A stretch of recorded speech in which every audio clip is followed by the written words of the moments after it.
Welcome to my channel. एक और question हमारा डिसोल्यूशन के चैप्टर के ऊपर जर्नल एंट्री के बेस, क्योंकि जर्नल एंट्री बहुत आजकल आ रही हैं। पिछले 3-4 साल का ट्रेंड है कि जर्नल एंट्रीज पूछी जाती हैं। तो डिसोल्यूशन का क्वेश्चन और जर्नल एंट्रीज के ऊपर 6 मार्क्स क्वेश्चन के, अगर मार्क्स की बात की जाए तो ये क्वेश्चन था। देखते हैं, सीबीएसई का है, बोर्ड का है। सारे क्वेश्चन मैं बोर्ड के ले रहा हूँ, आपका कंसेप्ट मैं बोर्ड के अकॉर्डिंग क्लियर कर रहा हूँ।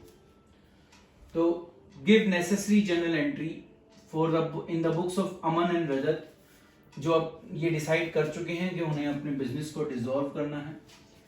तो 31 मार्च 2018 तक उन्होंने सारी एसेट ट्रांसफर कर दी है, वो काम हमें नहीं करना। क्लोजिंग एंट्री ये पास कर चुके हैं, जो हम बैलेंस शीट से करते हैं वो काम ये कर चुके हैं। कैश कभी क्लोज नहीं होता, ये आपको पता ही है, तो इसलिए उसके बारे में उन्होंने मेंशन भी कर दिया। थर्ड पार्टी की जितनी लायबिलिटीज हैं जो हम करते हैं वो सब रियलाइजेशन में ऑलरेडी ट्रांसफर हो चुकी हैं। मतलब क्लोजिंग एंट्री ये ऑलरेडी पास कर चुके हैं, हमें उससे आगे का काम करना है, मतलब कि हमें रियलाइजेशन का काम करना है। प्रॉफिट शेयरिंग रेशियो लास्ट में काम आएगी जब प्रॉफिट और लॉस को डिस्ट्रीब्यूट किया जाएगा, जो 2-1 है। अब एक एक करके हम एंट्री देखते हैं, जिसके हर एंट्री का 1 मार्क्स है, तो उसके हिसाब से हम देखते हैं। तो सबसे पहली एंट्री आती है ए। यहां करते हैं, यहां से शुरुआत करते हैं। ए, ये एंट्री हमें कहती है कि there was a bill of exchange. एक बिल ऑफ एक्सचेंज है 10,000 का under discount. The bill was received from Derek who became insolvent. ये बिल ऑफ एक्सचेंज जो है अंडर डिस्काउंट का मतलब आपको पता है कि बैंक से आपने डिस्काउंट करा रखा है, ठीक है। अगर आप 11th क्लास में जाएं तो आपको पता है बिल ऑफ एक्सचेंज में, क्योंकि देखो डायरेक्ट से हमें मिला था, तो इसका मतलब बिल रिसीवेबल की बात वो कर रहे हैं, बीआर की बात यहां हो रही है। अब आपको मिला था और आपने उसको डिस्काउंट करा रखा है, कहां से कराते हो? बैंक से। अब क्या हुआ, डायरेक्ट हो गया इंसॉल्वेंट, तो उससे तो अब कुछ नहीं मिलना, ठीक है। कोई दिक्कत नहीं है, हमें बैंक को पे करना है, ये समझना है, क्योंकि हम भी अपनी फर्म को डिसॉल्व कर रहे हैं, ठीक है। तो हमें अब किसको पे करना है? हमें बीआर अकाउंट नहीं ओपन करना, डायरेक्ट का अकाउंट नहीं ओपन करना, अकाउंट अब ओपन नहीं होना। अब तो मेरी ये एक लायबिलिटी बन गई जो मुझे अपने बैंक को पे करनी होगी। तो कैसे पे करोगे? क्योंकि आपको पे करना है तो आप बैंक क्रेडिट करोगे, कुछ और ऑप्शन आपके पास बचता नहीं है। तो ये हमने बैंक को पे कर दिया, या बैंक ने मेरे बैंक अकाउंट से काट लिए, कुछ भी कह लो आप। और डेबिट किसको कर दोगे आप? रियलाइजेशन। अकाउंट कोई ओपन नहीं होना, इस बात को आपको ध्यान रखना है। डायरेक्ट को डेटर नहीं बनाना, बैड डेप्ट भी नहीं बोलना। बैड डेप्ट ये अपने आप बता रहा है कि बैड डेप्ट हो गया, ठीक है। तो आपको अब सिर्फ ये एंट्री पास करनी थी, रियलाइजेशन टू बैंक, क्योंकि ये पेमेंट आपने करी है। हाँ, आप यहां लिखेंगे कि bill under discount has been, क्या कहते हैं हम तो डिसऑनर कहते थे, तो डिसऑनर लिख सकते हो, या कह सकते हो डायरेक्ट बिकम इंसॉल्वेंट। तो नरेशन आप कुछ भी लिख सकते हो, वो चल जाएगी, पर एंट्री आपकी ये बनती है। नेक्स्ट बी पर चलते हैं। अब बिल्स पेबल की बात हो गई, इसी का दूसरा रूप। बिल्स पेबल 30,000 के हैं जो 30 अप्रैल को पे करने हैं, और मैं अपने बिजनेस को ही 31 मार्च को क्लोज कर रहा हूं। तो मैंने अपने बिल्स पेबल का पैसा जिनको देना था उनको कहा कि भाई पैसे आज ले लो, तो उन्होंने मुझे 450 का डिस्काउंट दे दिया, और अब मैं उनको पेमेंट कर रहा हूं 29,550 की।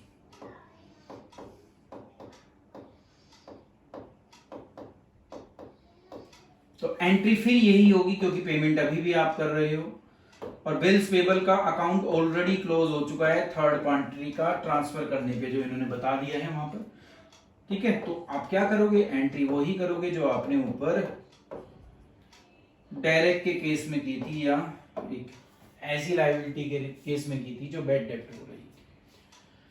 यहां लिख दोगे आप being bills payable paid of, या डिस्चार्ज ऑफ, जो मर्जी लिख लो। नेक्स्ट पर चलते हैं।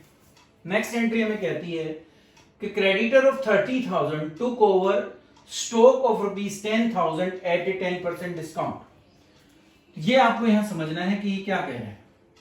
वगैरह 30,000 के क्रेडिटर हैं, 10,000 का स्टॉक लेके जा रहे हैं, 10% के डिस्काउंट पर लेके जा रहे हैं, इसका मतलब 9,000 पर लेके जा रहे हैं।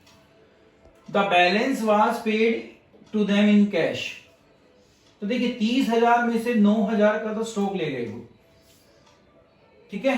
तो जब क्रेडिटर कोई एसेट लेके जाते हैं उसकी कोई एंट्री नहीं होती, तो 9,000 के लिए आप कोई एंट्री नहीं करोगे। अब 30 में से 9 अगर ले गए, 9 का स्टॉक ले गए वो, तो कितने के बचते हैं क्रेडिटर? 21 के। 21,000 की पेमेंट आपको करनी पड़ेगी। 9,000 की कोई एंट्री नहीं जब क्रेडिटर ने स्टॉक को लिया, बट जितना आप पेमेंट कर रहे हो उस 30,000 में से हमने वो 9,000 घटा दिए और बाकी की हम पेमेंट कर रहे हैं, तो क्योंकि पेमेंट हो रही है तो एंट्री फिर क्या हुई? यही हुई, realisation to bank being creditor paid off. ठीक है, अब हम डी एंट्री की तरफ चलते हैं। अब कहते हैं कि there was an old typewriter which has been written off completely, या अनरिकॉर्डेड एसेट बन गई। एक ओल्ड टाइपराइटर था जो बुक में से कंप्लीटली राइट ऑफ हो चुका है। It was estimate to realise 600। अब कहा कि इससे अब मुझे 600 रुपए मिलने का एस्टिमेशन लगा, मतलब ये अंदाजा लगाया कि आज इसको अगर बेचें तो कितने में बिकेगा? 600 रुपए में। पर हुआ क्या? इतना कहकर छोड़ देते तो हम क्या करते? बैंक टू रियलाइजेशन कर देते।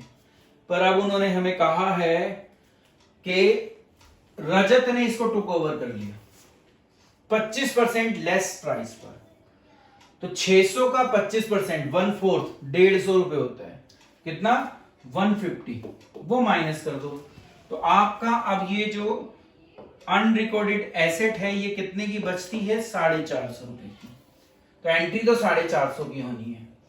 क्या एंट्री होनी है? वैसे आपके पास पैसा आता पर अब पैसा नहीं आ रहा, तो आप वो पैसा कहां से लेंगे? रजत से।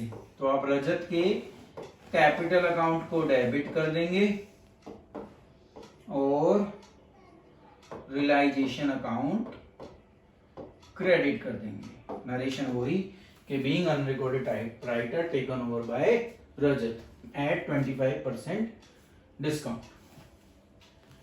अब हम ई एंट्री की तरफ चलते हैं। देखिए बी की एंट्री है, ये सी की और ये डी की। ई एंट्री की तरफ चलते हैं। ई एंट्री हमें कहती है कि अमन एग्री टू, दूसरा जो पार्टनर है अमन, उसने एग्री किया कि वो रिस्पॉन्सिबिलिटी लेता है कि सारी डिसोल्यूशन की जो प्रोसेस है उसको वो कंप्लीट कराएगा और उसके बदले में 1,000 रुपए रेम्यूनरेशन लेगा और जितने एक्सपेंस होंगे वो खुद देगा। ठीक है, तो इसका मतलब फर्म को 1,000 देने हैं। किसको? अमन को।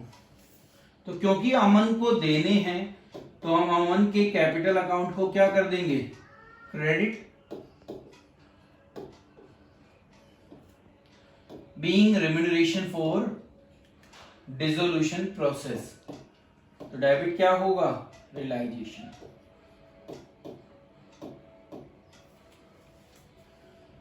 अब आगे कहा कि जो एक्चुअल रियलाइजेशन एक्सपेंस थे 800 वो भी फर्म ने दिए, जबकि यहां लिखा हुआ है कि वो किसको देने थे? अमन को।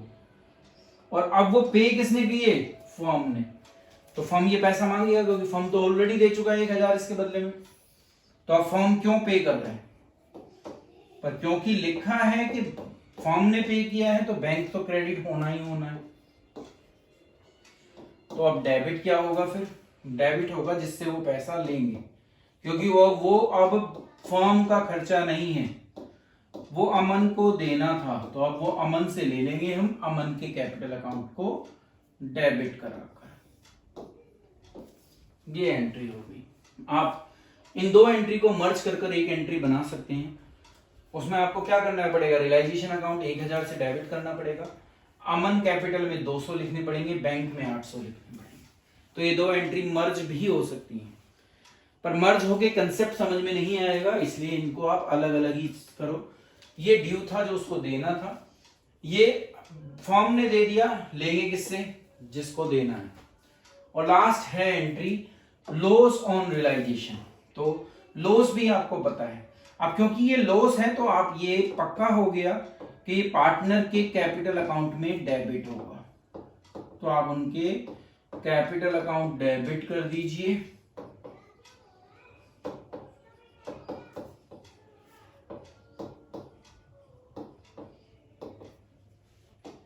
और रियलाइजेशन अकाउंट क्रेडिट कर दीजिए। तो ये 6 मार्क्स का क्वेश्चन था जिसमें ये सभी एंट्री इन्वॉल्व थी। 2:1 की रेशियो में डिवाइड करना है।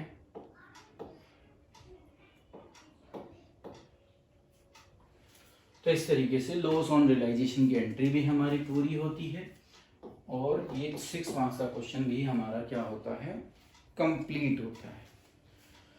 तो डिसोल्यूशन को और कंफर्म करने के लिए एक और क्वेश्चन, और नॉर्मली जो आजकल आ रहा है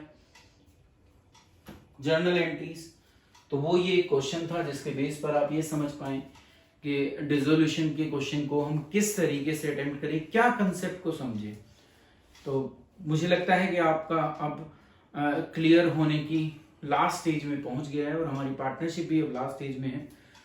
अगली कुछ वीडियो के बाद पार्टनरशिप में 1-2 दिन में, एक आज या कल परसों में आपको क्लोज कर दे दूंगा। नेक्स्ट वीक हम क्या करेंगे, कंपनी अकाउंट करेंगे, जो बहुत इंपॉर्टेंट टॉपिक है। तो चलो आज की वीडियो में इतना ही। Thank you.